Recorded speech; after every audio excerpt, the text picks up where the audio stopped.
Loot filters have a much more important role in Path of Exile 2 than we might think at first. It's not just about hiding gear we don't want to see on the ground or customizing the appearance of the game.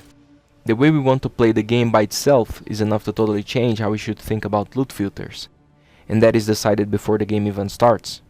Right here in the character selection screen is where we will know what type of loot filters we will use, after we decide whether we would like to play the Standard League, also known as Trade League, or if we want to play the Solo Self-Found League. The core idea that we have to understand about choosing loot filters in PoE 2 is this.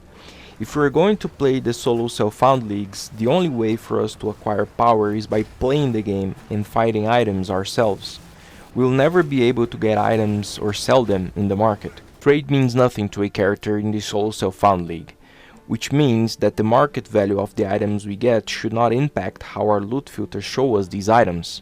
In Trade League, however, our loot filter should absolutely be geared towards profit, highlighting what's more valuable for us to sell in the market. And since we recently got the 0.3 update with the asynchronous trading feature, trading is even bigger, so we need to know how to use these loot filters. When talking about loot filters for PoE 2, the best tools we have available today are the ones created by Neversink. Neversink is responsible for creating the website called FilterBlade. In this website we can create and customize our own loot filters. Neversink created these tools for the community to use for free, which is pretty cool. He also has a YouTube channel where he posts announcing new features and even teaching us how to use his website.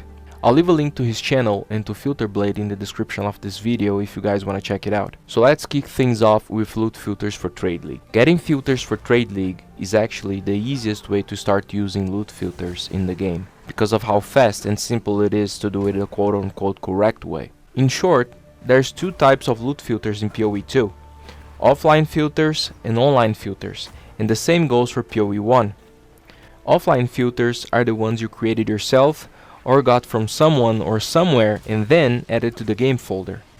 Online filters, on the other hand, are simply filters you follow from other people in the Path of Exile website. As we will see in a moment, the online option is the best one for Trade League, which is what we are looking for in this video. The first thing we need to do is log into Path of Exile website with our account. At least for the time that I'm recording this, there's no way to get PoE 2 loot filters in the Path of Exile 2 website, only in the Path of Exile 1 website. We log in with the same email and password we used to get into Path of Exile 2. After we log in, this is the first page we see. This is the My Account page with a bunch of information and options for us to manage our account. Now we go up here on Game and then on Item Filters. And this is a list with a bunch of public loot filters made by other players that you could follow. Given that we are talking about PoE 2, we have to come here in Game Type and change it to PoE 2. If you open any of these, there's usually some information about the filter and the code used to create it. By following these filters, they will automatically appear for us the next time we open our game. Going back here to the first page on the PoE 2 filters, we can see here at the top the filters created by the man himself, Neversink. For a long time now, the filters by Neversink are considered the best to use in Trade League, and if you open any of them, we will see why. As it is said here, these filters are frequently updated using economy information for the game, which is exactly what we need if you are trying to maximize value at any given time we play PoE 2. And I'm pretty sure that these filters are also updated when we get a new league, so we'll not need to be doing this every time you have an update for the game. The thing is, as we know, in Trade League, the richer we are, the more powerful we can become. So if we're going to play Trade League, we should focus our attention on getting the most valuable gear we can find. Our loot filter should be focused on maximizing value. So, which of these filters should we follow and how do we do it? We should follow all of the loot filters by Neversink. I'll talk a little bit about them in a moment, but first let's just put them in the game. Let's first begin with the least strict filter. This one here called Neversink-02soft-PoE2. This part of the website here is a little bit janky. So after we choose one of the filters and then click on follow, instead of just following the filter, it follows the filter and also takes us to the page with all of the loot filters made by that player. And here's the page for all of the loot filters published by Neversink for PoE 1 and PoE 2, including the one we just followed. Now we just need to stay here in this page and follow the rest of the filters for PoE 2. One small thing is that if you want to see these filters you followed in order in the settings menu in the game, you also have to follow them here in the website in order, like following them from 0 to 6 for example. Okay, so if you wanted to optimally play Trade League in PoE 2, you already have the best filters to show you the items. Now you open the game, go to Options, select the Game tab, and in Item Filter they will appear here in this drop-down menu. As you can see, I have a white filter here called Mercenary, which means that it is an offline filter that I've created, and these blue ones here that are online filters. These are the ones we just added. Now explaining why these filters are the best for value, the main thing is that not only they update based on the economy of the game, but they're also online, right?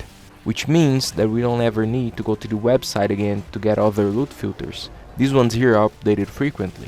And we just need to click this refresh button here from time to time in the game, and the filter will highlight to us what are considered the best items until that point after we just refreshed it. Now deciding on which of these 7 filters to use will depend on how far you are in the game with your character. If you just started in a new trade league with a fresh character and have no items, no currency, anything, just choose the 2 soft or regular filters. Because at the beginning of the game, any items you get can help you, right? So you could vendor them or disenchant them, etc. These 2 filters are almost like playing the game with no filters. The 2 soft, for example, will not hide any items. It will just change how the game highlights what's more important. As you go leveling up your character and you start seeing too many items that you don't need anymore, just move to the next filter. These filters will get more and more strict, hiding less valuable items as you move to the next one. But if you think you went a little bit too far with the filters and think you are not seeing too many items anymore, just remember that you could always press Alt or any other key you bind it to highlight items and objects to see every item that is on the ground, even the ones hidden by the filter. And then you could decide whether you would like to change to a softer filter. Also remember to check this option here, Hide Filtered Ground Items. That way not only the labels for the items, but the items themselves will not show on the ground. This could save you some performance by avoiding clutter of a bunch of items you don't want appearing in the game. Of course, there's one main disadvantage of using these filters, which is that it's not very practical to customize them how we want.